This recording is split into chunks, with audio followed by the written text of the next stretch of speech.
제가 콜로라도에 온 지가 벌써 2개월이 조금 지났습니다. 긴 것 같기도 하고 시간이 금방 간 것 같기도 하고, 요즘 와서는 제가 마음속에 이런 고민을 좀 합니다. 우리 교회가 크든 작든 하나님께서 교회를 세우시고 이 지역 가운데 우리 교회를 있게 하신 하나님의 그 목적대로 우리 교회가 지금 가고 있는가, 그걸 좀 점검해야 되겠다라는 생각이 듭니다. 물론 거기에 최일선에서 책임은 아마 저에게 있을 것 같습니다. 제가 하나님께서 부르신 그 목사로서의 그 소명을 온전히 깨닫고 기도하면서 나에게 맡겨주신 이 교회를 하나님께서 원하시는 그 뜻대로 잘 가르치고 또 잘 이끌고 있는가, 그것을 점검하면 될 것 같습니다. 요즘 새벽마다 제가 교회를 위해서 기도할 때 하나님 앞에 그런 기도를 합니다. 하나님, 아무리 기도를 해도 제 마음속에 생각나는 교회라는 온전한 목적은 하나님의 말씀이 제대로 가르쳐 주고 배우고 또 선포되어지는 것이 첫 번째 교회의 조건이고, 두 번째는 하나님께서 주신 그 말씀대로 삶에서 실천하는 성도들과 교회인가라는 건데, 아무리 생각해봐도 교회가 제일 먼저 해야 할 일은 선교, 영혼 구원하는 것, 전도, 또 구제, 이런 것인 것 같습니다. 물론 이것이 물질이 없이는 잘 되지는 않는 게 사실입니다. 하지만 또 한편으로 보면 이것이 물질이 있어야만 할 수 있는 일은 아닌 것 같습니다. 그래서 계속 내가 이렇게 제가 하나님 앞에 기도하기는, 하나님, 우리 교회에 정말 함께 후원하면서 기도할 수 있는 선교사님을 좀 만나게 해주십시오 라고 계속 기도합니다. 근데 오늘 아침에는 문득 기도하면서 그런 생각이 듭니다. 이렇게 기도만 하고 앉아있으면 될 문제가 일까? 저도 아는 선교사님들이 몇 분 계십니다. 그런 분들하고 통화를 해서 한번 비전도 들어보고, 정말 우리 교회가 지금 당장은 물질적으로 돕기 힘들다 할지라도 함께 영적인 것을 공유하면서 함께 연결이 되어서 선교에 우리가 동참할 수 있지 않겠는가라는 그 마음이 오늘 아침에 들었습니다. 그래서 다시 한번 이것을 어떤 방향으로 또 나아가야 할지를 또 생각하고 또 깨닫는 그런 시간이었습니다. 교회가 세워진 목적, 교회가 해야 할 일들, 그것이 무엇인지를 바로 알고 가는 것이 정말 필요한 것 같습니다. 오늘 사도 바울은 1절 말씀에 보면, 그러므로 주 안에서 갇힌 내가 너희를 권하노니 너희가 부르심을 받은 일에 합당하게 행하여. 에베소 교회 성도들에게 이 이야기를 합니다. 내가 너희들에게 권하는데, 이 권한다는 것은 해도 되고 안 해도 된다는 말이 아니라 어쩌면 강한 어떤 명령과 같은 겁니다. 교회라고 한다고 한다면, 교회를 구성하고 있는 성도, 교인이라고 한다고 한다면 너희가 부르심을 받은 일에 합당하게 행해야 한다라는 겁니다. 근데 부르심을 받은 일에 합당하게 행하라고 이야기하면서 사도 바울은 뭐라고 자기 자신의 현실에 대해서 이야기하고 있냐면, 주 안에서 갇힌 내가 라고 이야기합니다. 사도 바울은 지금 로마 감옥에 갇혀 있습니다.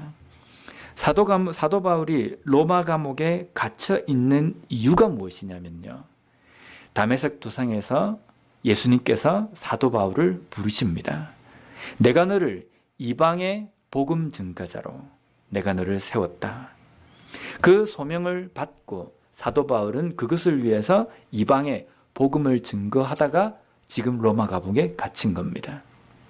지금 에베소 교회에 내가 갇혔다라는 이것을 자랑하거나, 아니면은 내가 갇혔다는 이것을 좀 듣고 좀 나에 대해서 어떤 도움을 좀 베풀어 달라, 이런 부탁의 의미에서 내가 지금 감옥에 갇혀서 너희들에게 이 편지를 쓴다라고 이야기하는 것이 아니라, 내가 여기 왜 갇혀 있는지, 뭘 하다가 로마 감옥에 갇히게 되었는지 그것을 에베소 교회 성도님들도 좀 알기를 원합니다 라고 이야기하는 겁니다.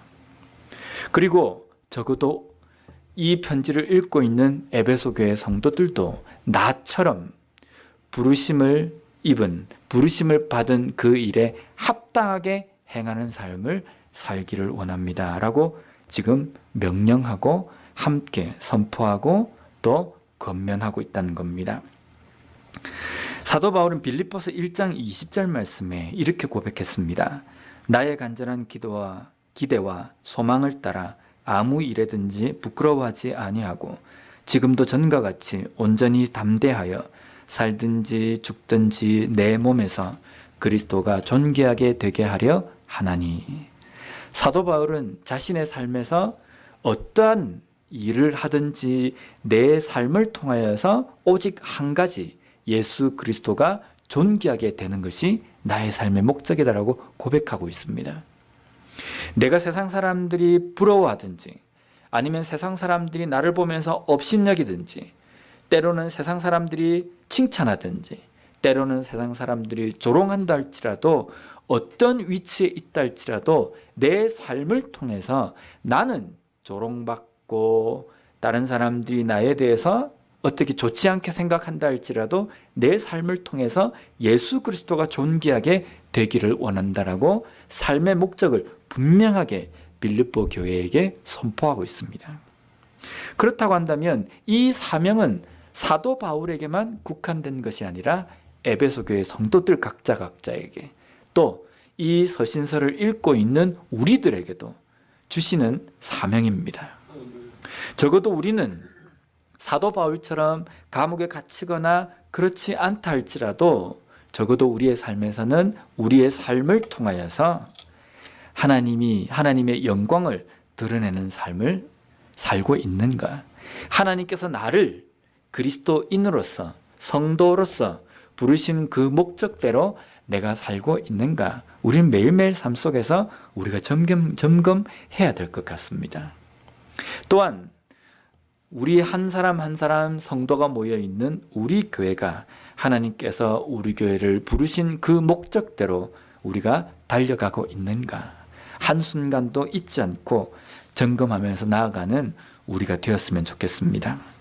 오늘 사도 바울은 하나님께서 우리를 부르신 부르심에 맞는 목적대로 살아가는 삶에는 어떠한 삶의 표현이 나타나고 증거가 나타나는지에 대해서 나열하고 있습니다.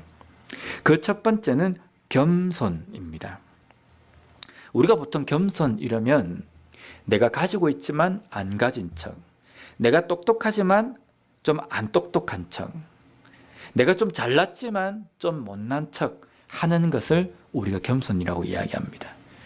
그런데 사도 바울이 지금 이야기하고 있는 겸손은 도덕적인 겸손이 아닙니다. 성경에서 이야기하는 겸손입니다. 성경에서 우리가 누구에게서 겸손을 배울 수 있습니까? 예수님입니다.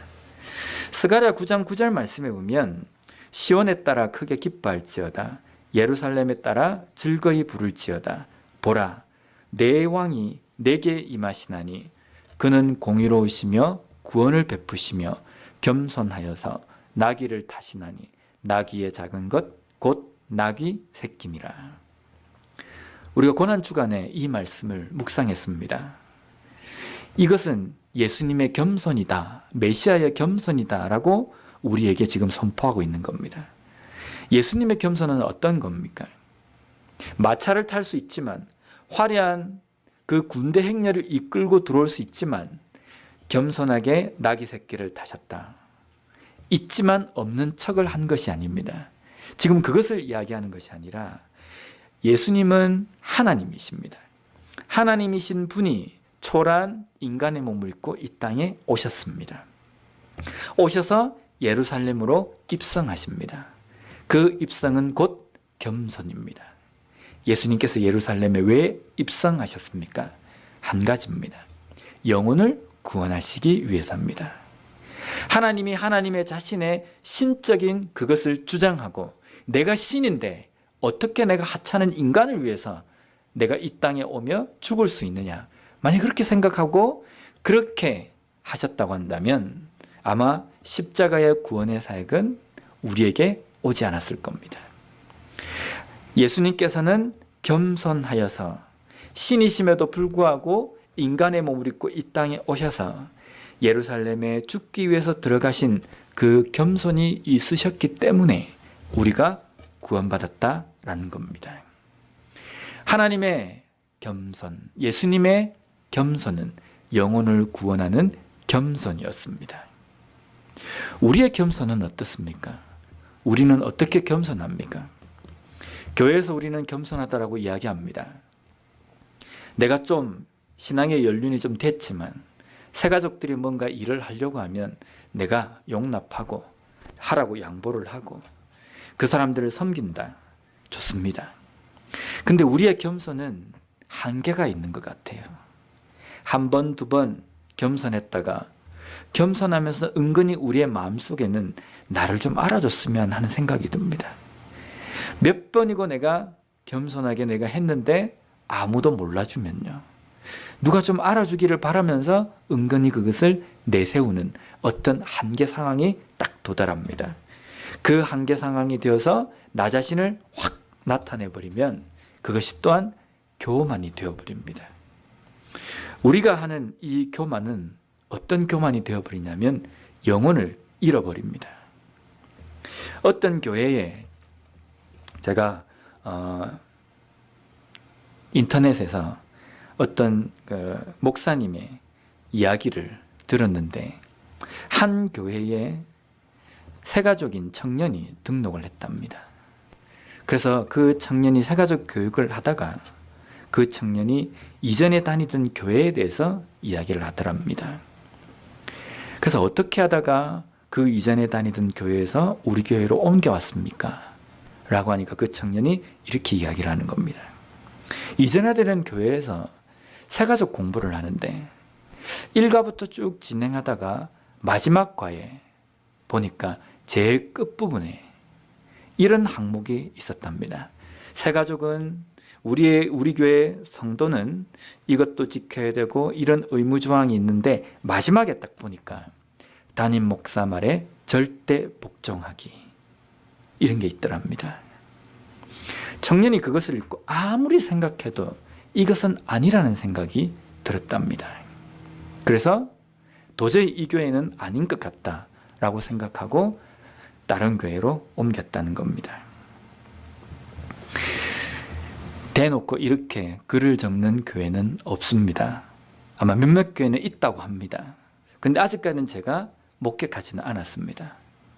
그런데 때때로 우리 한국 교회에 보면은 담임 목사 말에 절대 복종하기 대놓고 적어놓지는 않지만 은근히 그렇게 되어야 하는 것처럼 가르칩니다. 마치 담임 목사가 하나님의 대언자처럼 그렇게 여겨지는 겁니다.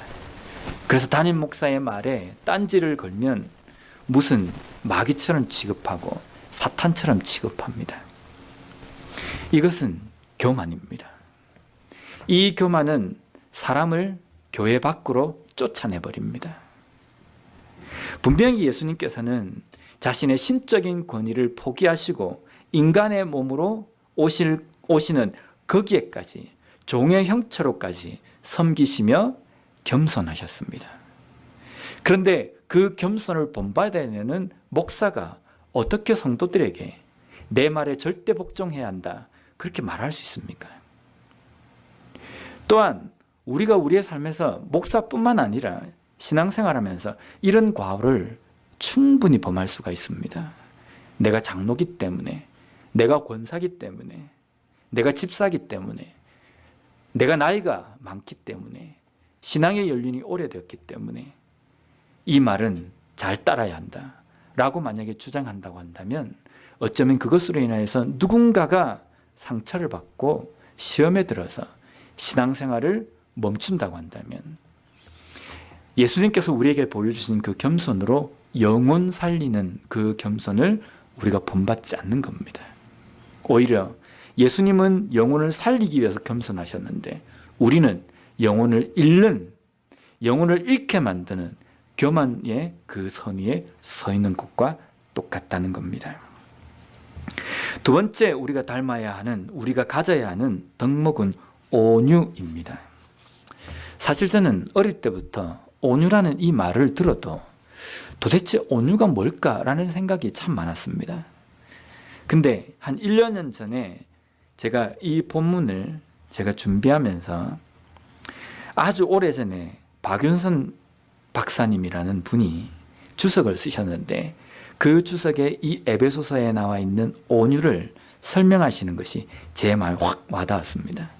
그 박윤선 박사님은 신학자 크레타너스의 정의를 인용해서 온유를 이렇게 정의했습니다. 온유는 베는 듯하고 쏘는 듯하고 찌르는 듯한 것에 반대되는 것, 곧 다른 사람에게서 손해나 방해를 받아도 분내거나 원한을 품거나 반동하거나 복수하거나 하지 않는 것이다. 그리고 계속해서 조급, 경솔, 열광, 잔인, 속단, 흥분과 반대되는 것이다 라고 정의합니다. 제가 이것을 가만히 읽으면서 야, 이게 온유구나 라는 것이 생각났습니다. 그리고 이 정의를 쭉 읽으면서 한 사람이 머리에 싹 떠올랐습니다. 누구냐면 예수님입니다. 예수님 말고는 이 모습을 제가 본 적이 없는 것 같아요. 베는 듯하고 쏘는 듯하고 찌르는 듯한 것에 반대되는 것. 우리가 톡 쏘는 말을 하지 않습니까? 우리가 톡 쏘는 말을 할 때는 여러 가지 경우가 있습니다. 참다 이게 어느 한계치가 와서 뚜껑이 확 열려서 그 사람에게 확 쏘아붙일 때가 있습니다. 때로는 어떤 때 확 하고 쏘아붙이냐면요, 이것이 정의다 라고 해서 제대로 저 사람에게 알게 해줘야 되겠다라는 생각으로 충고하면서 확 쏘아붙일 때가 있습니다. 그것은 온유가 아니라고 이야기하십니다. 또 조급하지도 경솔하지도 열광하지도 잔인하지도 속단하지도 흥분하지도 않는 것, 예수님이지 않습니까? 우리나라 말에는 3세번이라는 말이 있습니다. 유대인들에게는 7번이라는 게 있습니다. 3번 정도 참으면 참을 만큼 참은 겁니다. 4번째부터는 어떻게 됩니까? 뒤집어 엎어야 됩니다. 그 사람의 멱살을 잡고 따져야 합니다. 유대인들은 7번까지입니다. 우리에게는 3세번이지만은 예수님은 우리에게 가르쳐 주신 것은요, 3세번이 아닙니다. 77번도 아닙니다. 70번씩 7번이라도 30번씩 300번이라도 용서하고 용납하고 긍휼을 베푸는 것, 그것이 온유라고 우리에게 보여주셨습니다.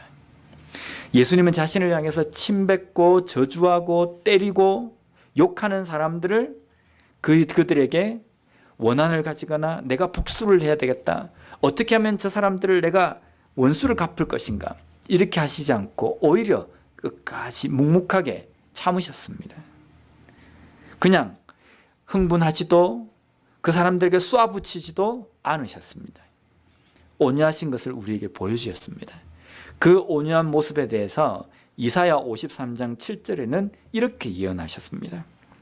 그가 곤욕을 당하여 괴로울 때에도 그의 입을 열지 아니하였으며 마치 도수장으로 끌려가는 어린 양과 털 깎는 자 앞에서 잠잠한 양같이 그의 입을 열지 아니하였도다. 몇 년 전에 제가 몽골에 가서 양 잡는 것을 제가 직접 목격을 했습니다. 양을 잡으려고 그 양주인이 양을 이렇게 눕힙니다. 쓰다듬으면서 눕힙니다. 눕히면요, 양은 정말 평온하게 누워 있습니다. 아둥바둥 하지도 않고 그냥 잘 끌려옵니다. 질질 끌려오는 것도 아닙니다. 그냥 옵니다. 편안하게. 그리고 배를 가르고 이렇게 할 동안도 양은 가만히 있습니다. 제가 그 모습을 가만히 보니까 양이 왜 저렇게 멍청하지? 자기의 그 배에 지금 칼이 들어가는데도 모르고 그냥 가만히 있는 겁니다. 그것을 보면서 야, 예수님께서 어린 양같이 털 깎는 자 앞에서 잠잠한 양같이 입을 열지 않으셨다. 도수장으로 끌려가는 양처럼 잠잠하셨다. 이것이 바로 이 모습이구나. 하기 싫은 건 억지로 끌려가는 것이 아니라 자신이 자발적으로 우리를 사랑하시기 때문에 그 길을 걸어가시면서도 그 누구에게도 쏘는 말을 하지 않고 그 누구에게도 잔인한 말을 하지 않고 원수가 없는 말을 하지 않고 잠잠하게 가시는 그 길, 그것이 바로 온유의 모습이구나라는 것을 깨달았습니다. 우리는 이 온유함을 닮았고 소유하고 있습니다. 그렇다고 한다면 우리는 이런 온유가 있습니까? 저는 참 이게 부족한 것 같아요. 좀 온유해야 되는데 특히 저희 자녀들에게 좀 그렇습니다. 이게 딱 하다가 안 되겠는데 라고 하면 야단을 칠 때 되면 이게 뚜껑이 열릴락 말락 합니다. 그래서 목사인데 내가 이렇게 해서는 안 되지 라고 하지만 목사도 감정이 있는지라 어떤 때는 좀 이 언성이 높아지기도 하고 좀 그렇습니다. 어떤 때는 쳐다보는 것도 미울 때가 있습니다. 과연 하나님께서는 우리를 보실 때 그렇게 하지 않으셨을 텐데 내가 온유라는 것을 외치고 그렇게 살아야 됩니다라고 이야기하는 목사인데 나는 왜 이렇게 온유가 안 닮을까? 온유를 닮을 수가 없을까? 그런 고민을 참 많이 합니다. 우리에게 이런 온유가 있어야 될 것 같습니다. 세 번째로 우리가 가지고 있어야 될 덕목은 오래 참음입니다. 이 오래 참음도 우리가 인내하고 막 이렇게 인간적으로 세상 사람들이 마치 정말 인내가 있는 것처럼 하는 그 오래 참음을 이야기하는 것이 아니라 이 오래 참음도 예수님의 오래 참음을 우리가 좀 생각해야 합니다. 예수님께서 우리를 오래 참으셨다라고 이야기할 때 제가 전에 한번 말씀을 드린 적이 있는데 하나님께서 아브라함에게 메시아에 대해서 예언을 하시고 예수님께서 오신 그 기간이 약 기간적으로 치면 2000년 정도가 됩니다. 2000년 정도가 되는 그때에 아브라함에게 약속하시고 난 다음에 내가 메시아를 보내겠다라고 작정하셨을 때 2000년이라는 기간을 두고 하나님께서 작정하시고 아브라함에게 그것을 보여주셨습니다. 근데 아브라함에게 그 메시아에 대해서 언약을 하고 난 다음에 아브라함의 자손들의 삶을 우리가 성경을 쭉 읽어보면요, 이건 도무지 정이 안 갑니다. 이스라엘 백성들이 어디 하나 이쁜 구석이 없어요. 다윗도 하나님 앞에 순전하게 행했지만 그래도 다윗도 뭔가 완벽하게 그렇게 살진 않고 또 허점투성이고, 솔로몬도 그렇고, 왕만 또 그렇습니까? 백성들은 백성대로 그렇고, 선지자들은 선지자들대로, 제사장은 제사장대로 그냥 말 그대로 구제불능인 삶을 살아가는 겁니다. 그 2000년의 기간 동안 하나님께서 이스라엘 백성들을 살펴보시면서 그런 마음이 드실 수도 충분히 있겠다라는 생각이 드는 겁니다. 안 되겠다. 아무리 생각해도 이 이스라엘 백성들은 구제불능이다. 이렇게 생각했다고 한다면 어떻게 되겠습니까? 아마 예수 그리스도의 십자가가 우리에게는 없을 겁니다. 그런데 하나님은 우리 인간을 향해서 오래 참으셨습니다. 그 오래 참으신 이유는 뭐냐면 구원해 주시기 위해서입니다. 하나님께서 오래 참으시지 않으시면 이 인간을 구원할 방도가 없기 때문입니다. 하나님마저 오래 참으시지 않고 등을 돌려버린다고 한다면 인간은 어디에 가서 이 영혼의 문제를 해결할 수가 있겠습니까? 이제 예수님께서 이 땅에 오셔서 사역을 하시고 다시 승천하셨습니다. 그리고 우리에게 예언하신 것은 내가 간 그 모습대로 다시 오겠다라고 말씀하셨습니다. 오겠다고 하신 지가 지금 2000년이나 넘었습니다. 때때로 사람들은 이런 이야기를 합니다. 주님이 금방 오실 것처럼 이야기해놓고 2000년이나 지났다. 왜 이렇게 늦게 오는가? 그런 생각이 들지 않습니까? 막상 또 이렇게 예수님이 왜 늦게 오시는가 이렇게 생각해놓고 예수님이 오신다 그러면 아이고야, 이 내가 여기서 안 해본 게 많은데 이런 생각을 막 하는데요. 그런데 이 말씀에 대해서 예수님께서 왜 늦게 오시는지에 대해서 베드로후서 3장 8절 말씀에는 8절과 9절 말씀에는 이렇게 말씀합니다. 사랑하는 자들아, 죽게는 하루가 천년 같고 천년이 하루 같다는 이 한 가지를 잊지 말라. 주의 약속은 어떤 이들이 더디다고 생각하는 것 같이 더딘 것이 아니라 오직 주께서는 너희를 대하여 오래 참으사 아무도 멸망하지 아니하고 다 회개하기에 이르기를 원하시느니라. 베드로 사도는 왜 주님께서 지금도 안 오시는지 아느냐? 그 이유는 오늘도 참고 내일도 참으셔서 될 수 있으면 아무도 멸망하지 않고 모든 사람들이 회개하기를 원하시기 때문에 우리에게 하루하루 시간적인 기회를 주시는 거다라는 겁니다. 이게 얼마나 은혜입니까? 오늘 저녁이라도 당장 오시면 우리는 어떻게 될까? 근데 하나님께서는 우리에게 하루 또 하루를 계속 유예기간을 주십니다. 이유는 우리가 될 수 있으면 멸망하지 않고 다 회개하는 자리에 이르기를 그토록 원하시기 때문입니다. 이것이 하나님의 오래 참으심입니다. 우리가 이 하나님의 오래 참으심을 우리가 담는다고 한다면 어떤 것이겠습니까? 3번 그것까지 부족합니다. 7번 부족합니다. 70번씩 7번도 부족합니다. 상습적으로 나에게 잘못을 하고 온다 할지라도 용서하고 참는 것이 하나님을 닮는 오래 참음입니다. 우리의 이 한계가 있는, 뚜껑에 어떤 한계가 있는 이것을 우리가 지워버리고 말씀으로 은혜로 지워버리고 그 누군가가 나에게 잘못한다 할지라도 여전히 형제로 받아들이고 자매로 받아들이며 함께 성도로 받아들이는 그러한 삶이 바로 이 오래 참음을 담는 성도입니다. 이와 같이 그리스도인의 삶의 실천 덕목을 우리에게 이야기하면서 중요한 것 하나를 더 강조를 합니다. 3절 말씀입니다. 평안에 매는 줄로 성령이 하나 되게 하신 것을 힘써 지키라. 우리가 이런 말을 자주 합니다. 한국 사람들은 한 사람 한 사람만 이렇게 두고 보면 정말 부지런하고 생활력도 강하고 정말 아주 어디에 이렇게 내놔도 살아남을 수 있는 그런 민족이다. 그렇게 이야기합니다. 부지런하기 때문입니다.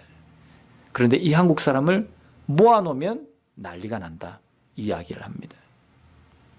모아놓기만 하면 그때부터 싸우고 나누어지고 분란하고 서로 시기하고 질투하고 찌지고 볶고 싸우는 겁니다. 개인 플레이는 잘하는데 이게 함께 하는 팀 플레이는 잘 안 된다는 게 한국 사람이라는 겁니다. 근데 한국 사람만 그럴까? 제가 다른 나라 사람 이야기를 들어보니까 이 미국 안에서도 비슷하답니다. 같은 민족들끼리 정도만 조금 틀리다 뿐이지 같은 민족들끼리 사기도 치기도 하고 또 같은 민족들끼리 이렇게 덤태기를 씌우기도 하고 그렇다고 한답니다. 당시 에베소 교회뿐만 아니라 소아시아에 있던 많은 교회들이 고질적인 문제가 하나가 있었습니다. 그것은 성도들 한 사람 한 사람은 어느 정도 복음으로 인하여서 온전한 그리스도인이 되어 있는 것 같지만 이 사람들을 2명 이상 모아놓고 보니까 그때부터 나누어지기 시작하는 겁니다. 제일 크게 나누어지는 게 뭐냐면 유대파, 이방인파 이렇게 나누어지는 겁니다. 할례파, 무할례파 이렇게 나누어지는 겁니다. 교회 안에서 할례파, 무할례파 이래 나누어지면서 복음이 다가 아니라 율법을 지켜야 한다. 할례도 받아야 한다. 심지어는 절기도 우리가 어느 정도는 지켜야 한다. 이렇게 이야기하는 유대파가 있는 겁니다. 근데 나머지 파는 뭐냐면요. 분명히 복음에는 그렇게 되어 있지 않는데 우리가 이것도 지켜야 하나? 라고 생각하면서 갈등을 갖고 있는 무할례파. 교회 안에서 나누어지는 고질적인 병이었습니다. 근데 이 할례파는 어떤 신학자들은요, 이 할례파를 단순하게 교회 안에 있는 파당이라고 이야기하지 않고 유대파 이단들이라고 이야기할 정도입니다. 왜냐하면 이 유대파 사람들이 이야기하는, 유대파 그리스도인들이 이야기하는 이 내용은 복음이 아닙니다. 예수 그리스도로 인하여서 구원받는다라고 이야기하는 복음 같은 것도 있고, 거기에다 뭐까지 붙이냐면 율법과 또 절기와 할례와 이런 것들을 같이 붙여놓는 겁니다. 복음 외에 어떠한 다른 것이 0.001%만 들어가게 되면 그것은 복음을 변질시키는 겁니다. 그건 절대로 복음이라고 이야기할 수 없습니다. 복음은 오직 예수 그리스도로 인하여서 우리에 오게 된 그 구원을 이야기하는 겁니다. 거기에다 다른 것을 만약에 붙인다고 한다면요, 이 신학자들이 유대파 그리스도인들을 유대파 이단들이라고 이야기할 정도라고 한다면 오늘날 우리의 삶에서도 우리가 복음 외에 어떤 것을 강조하고 이야기한다고 한다면 이것이 심각한 겁니다. 예를 들면 교회 봉사 열심히 하면 구원받습니다. 대놓고 이렇게 가르치진 않지만 오늘날 교회 안에 뚜껑을 열고 열어보면 성도들의 개인적인 생각이 내가 봉사 열심히 안 하면 왠지 구원에 대해서 내가 제외되는 것 같은 죄책감을 가지게 된다는 겁니다. 어떤 죄책감이라기보다는 이 찔림이라는 것이 하나님께서 나에게 물질도 주시고 건강도 주시고 시간적인 여유도 주셨는데 내가 먹고 사는 게 바빠가지고 하나님의 일을 제대로 내가 섬기지 못한다. 하나님께 내가 정말 죄송스럽다. 이런 것은 괜찮습니다.